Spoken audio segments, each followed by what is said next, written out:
Thank you. All right. You're in Finland to promote this CD. This is actually not the... no, that's not... No, yeah, no, that's the CD's inside, but yeah. Yeah, there's a proper inside. cover and everything, eventually. What you going to put in the cover, right? This is your best of album. I've got a picture of it down there, but it's not out of its bag yet. They can probably dig it out if you go into a break and have a look at it. Yeah, we have a video running, so we can get it. Oh, yeah, there you go. Yeah, it's actually a best-of CD with 2 new tracks on CD1, and CD2 is lots of rare stuff and unreleased tracks, including, among other things, the very first song I ever recorded in my life in 1977. Is that the demo version? A demo version of a song called Dracula, which was done when I was like 19 years old, and I'd never been in the studio before. And we went in and we did the harmonies and all the stuff, and I just thought it'd be interesting for people to hear, you know.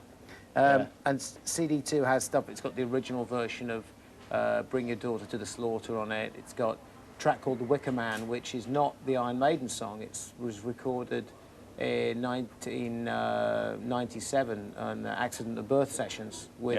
for my solo stuff, completely different song. 2 or 3 new songs on there as well, and a whole load of B-sides, rare stuff from Tattooed Millionaire and right the way up till present day. So that's cool. And it will disappear, CD2 as well, after about 2 months. So the idea is that fans who have got most of the tracks on CD1 already, you only pay the 1 price for the CD, and you get 2 CDs for a 1 CD price. Then after they've all bought it, just goes down to 1 CD, which will have 2 new songs on it anyway, and so that way I'm not ripping anybody off. Yeah, that's a good idea. I heard you got, I had a rumor that you got, first of all, you got the idea of putting like From the Vault kind of compilation. Yeah, well, basically that is CD2. Yeah. I was going to call it Catacombs, and my manager absolutely hated the title Catacombs. I was like, why? And he said, oh, you have to call it From the Vault. So I said, it means the same thing. I said, what, you think, you know, Catacombs is too big a word, or what is the deal, you know? So... Vault is like a bank or something. Yeah. So he said, well, he's Iron Maiden's manager as well, so he said, no, you should do a best-of. I said, but all my fans already have my records. Why should they buy a best-of? And he goes, yeah, but there's lots of Iron Maiden fans that don't have your records. I was like, oh, okay. Yeah, you know, okay, I could see that. I said, but what about my fans? Why should my fans buy the record? And so he went, okay, you can have your Catacombs record, but... So it became a double CD. It became a double CD for a single CD price, but kind of limited for the first couple of months. It's going to be available. Okay. We're going to take a look at your video and then we'll continue. Oh my God, which video? Chemical Wedding. Yeah. Chemical Wedding? Yeah, that's it now. Jolly fun. Yeah.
Okay, okay, we have the album cover actually here. It's In bits. This is how we get it when it goes to before it's all folded up and everything. So that's the front, and that's the back, and then you get lots of pages in between of lyrics and stuff that I've written and little stories, and each album that I've done gets a page or that's a like couple a of whole pages. book. Yeah, 16-page book. That's the back of it. And that's the in tray, and that's the CD. It looks like. And this is a little 4-page short story that I wrote about Bring Your Daughter to the Slaughter. It's medieval style that goes with CD2. So when CD2 vanishes, that little booklet will vanish too. So be quick or be dead, or well, how do you say it? That's the idea. Yeah. You consider this album end of something or beginning of something? Middle of something, really. Actually, because I mean, I'm supposed to be going to the studio early next year with Roy to do another solo album, studio album. This is a really good chance to do it, because after that, then I'm making a Maiden album and touring with Maiden 2003. So, you know, I wouldn't get a chance to do something like this for another at least 3 years. Yeah. I read your bio, and you said, in some point, you said that you were very uncomfortable because people were automatically respecting you for being a lead singer of Iron Maiden. Yeah. So have you, like, learned to live with that since? Yeah, I could learn to live with that, yeah. I mean, no, you know what I mean. No, it's something where it's a thing about when you want to prove yourself, and it's a bit like people who have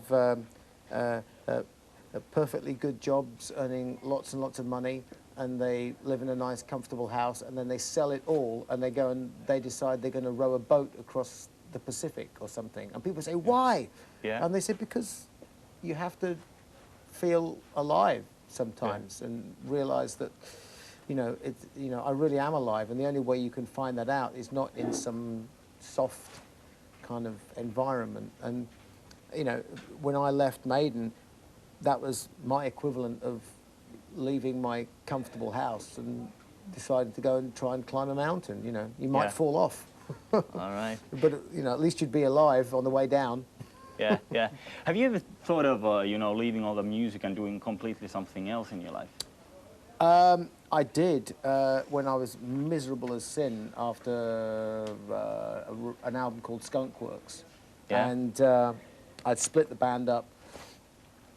And I was feeling very sorry for myself, and I was angry with everybody, and I was angry with myself, and, you know, and I started thinking about it then. And as soon as I gave up the idea of being successful, I actually was a lot happier.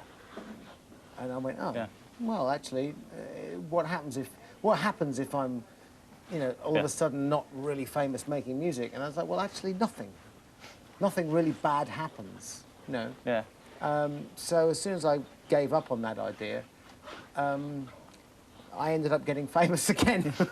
So, you know.